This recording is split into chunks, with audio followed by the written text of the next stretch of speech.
This is the truth about business value and business valuation that no business broker and probably no business valuer will ever tell you.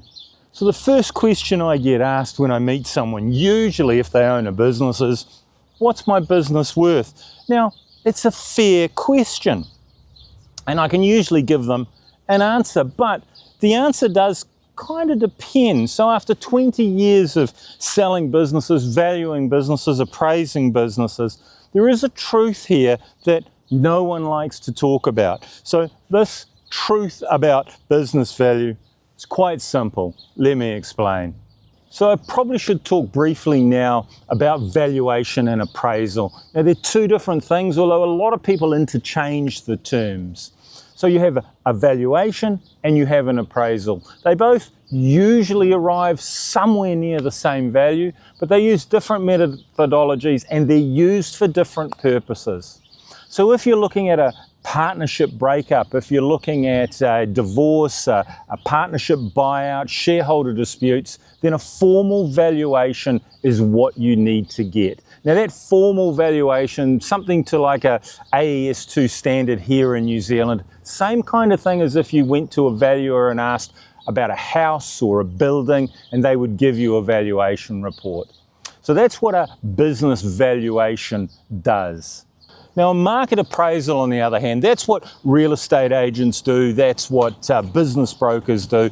And what they do is they use sales statistics, they look at past sales in the industry for similar sorts of businesses, and they give you a value of what they think the business will sell for in the current market. And it's as simple as that. It's their best opinion on what the business might sell for. Nothing more. Yes, they should use sales stats. Yes, they should compare similar sorts of businesses. Yes, they should look at the market. But the difference between a valuation and an appraisal is exactly that.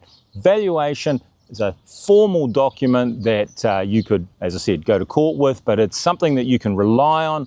A market appraisal is not. A market appraisal is a broker or real estate agent's best guess. And the only way to find out if that best guess is right is to go to market, is to find someone who wants to buy your business at that value. So if you think about it, no broker, no valuer, no accountant can predict what a buyer is willing to pay.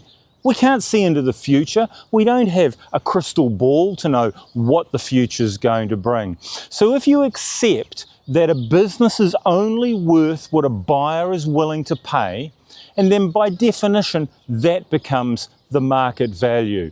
So valuers, accountants, brokers, we're no better positioned to know what a buyer is going to pay than you are.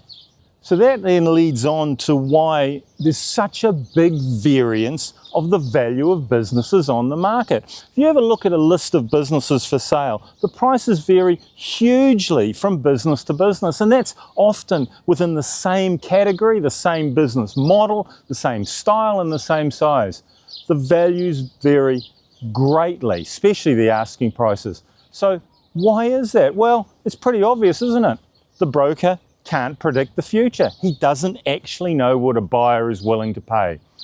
So how does that work? So brokers and real estate agents, well, they do the same thing, don't they? They buy the listing. How do they do that? They say to the seller, hey, Mr. Seller, I can get you a price way up here. Now, the seller looks at that and goes, well, everybody else has told me it's probably worth this. You're telling me it's worth that. I'm going to go with you. So inevitably, they get the product to sell. Now, the consequence of that is, well, occasionally might work. I mean, there is always, it's an old saying in both real estate and business broking, there's an idiot out there for everything. It's just a matter of finding that idiot. Now, sometimes it takes a very long time and, well, you can't find that idiot, but occasionally you do. So very occasionally they're successful. But what happens in the market is two things. You either end up overselling that business, great for the seller, bad for the buyer, or it just languishes, it just sits there, it just doesn't sell. The consequence of that is you reduce the price, reduce the price, reduce the price, and evidently, at some point, you end up selling it for, well, less than probably what you should have done if you'd gone out with the right price at the beginning. So I bought a business that I couldn't operate. Not only could I not operate the business, I actually didn't believe that the service the business provided actually worked.